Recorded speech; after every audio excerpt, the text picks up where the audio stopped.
Israeli forces' use of excessive force against protesters and bystanders. Israel must end use of unlawful force and forced evictions of Palestinians. The international community must hold Israel accountable.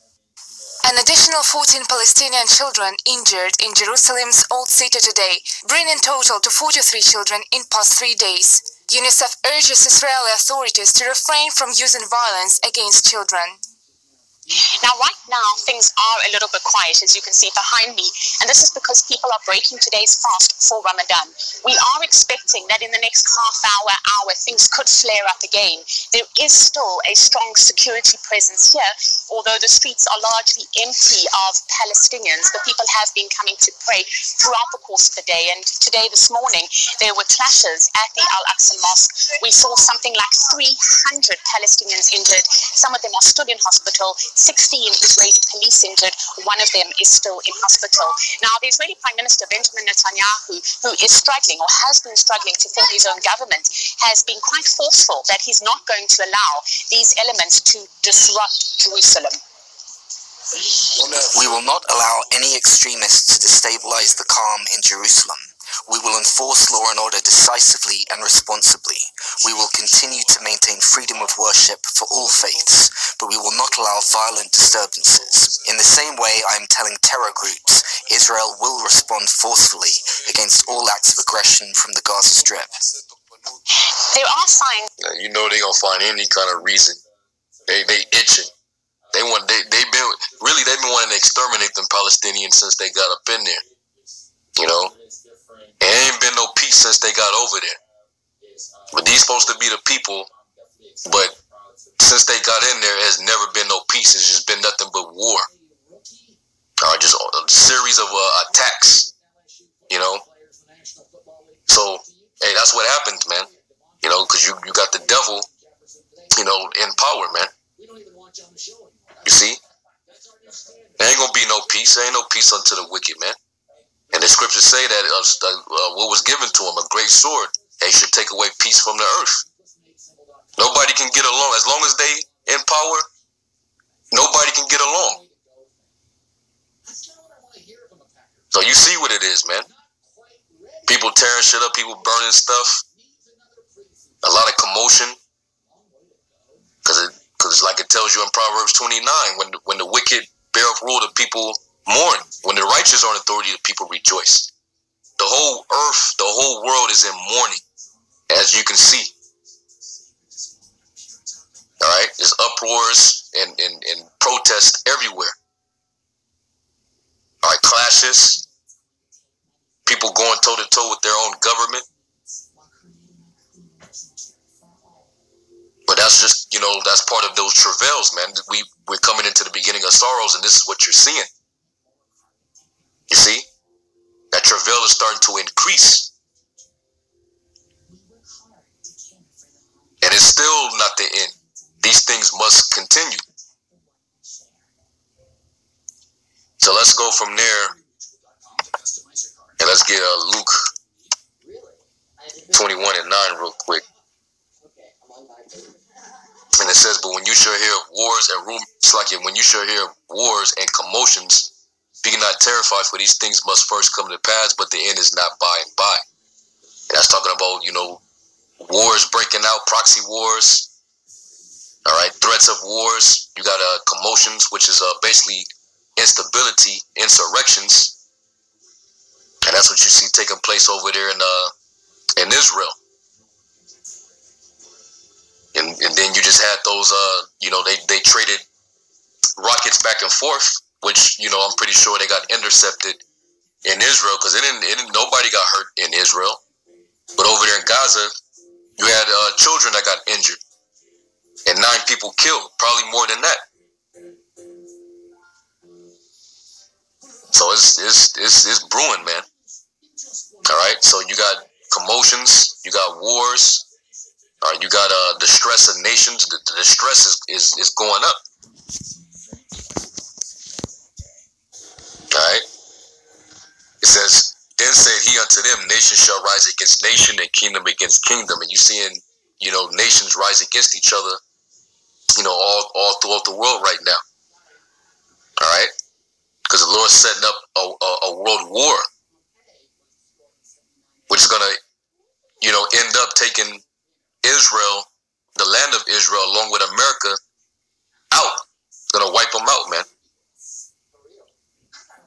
All right. So let's go here real quick. And this is a report dealing with what's going on in France, in which you have generals, French generals. They're angry about, there's a lot of Muslims, within the country. So they're threatening the French government that, if they don't do anything about it, they're basically gonna come with a coup. All right, and you have basically I guess there was a letter that was penned, about this thing, and basically it was signed by active soldiers that said that the country was heading for a civil war.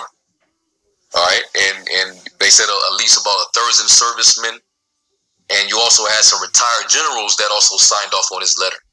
So they're saying this is official. If y'all don't do anything about what they deem as religious extremism, they're gonna basically bring the war to the door of the government. So that was basically, it was threatening the president, Emmanuel Macron. And if anything, proceeds from that, and something does go on, that's a sedition. All right. 2nd Ezra 15th chapter talks about, are you going to have seditions among men and invading one another? They shall not regard their kings nor princes, and the course of their actions shall stand in their power. You're gonna see active troops, all right, getting involved, and then martial law will have to be declared. And we see what's happening down there in Colombia.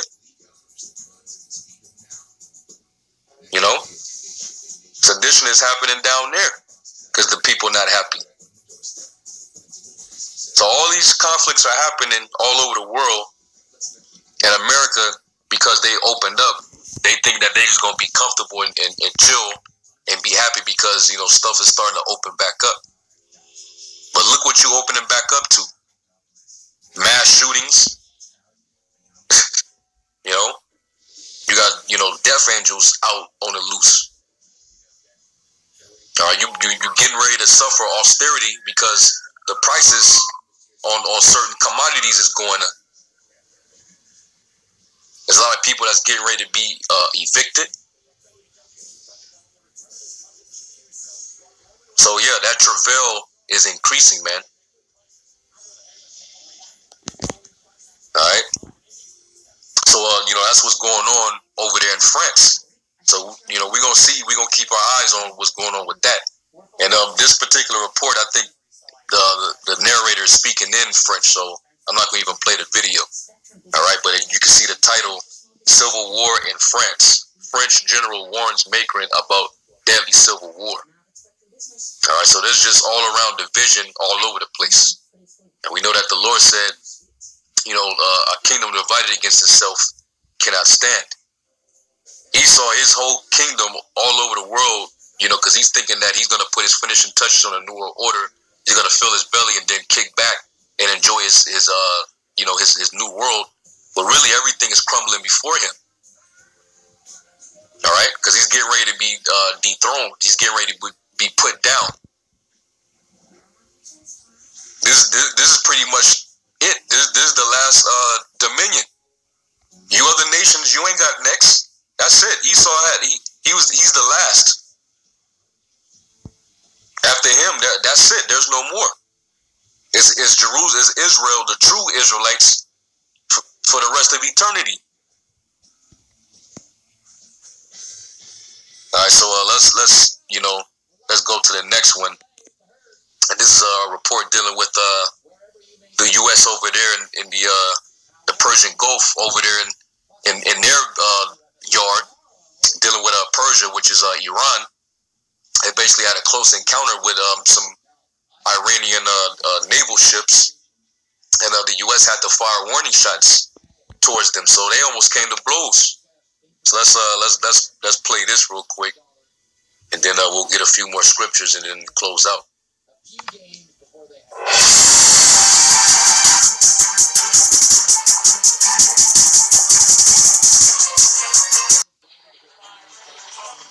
An American warship fired warning shots when vessels of Iran's paramilitary Revolutionary Guard came too close to a patrol in the Persian Gulf, the U.S. Navy said Wednesday.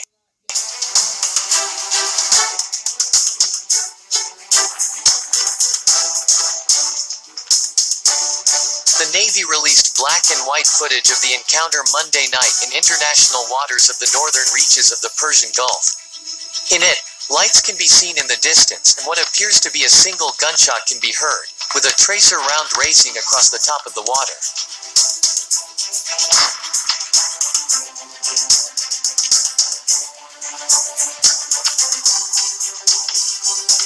Iran did not immediately acknowledge the incident.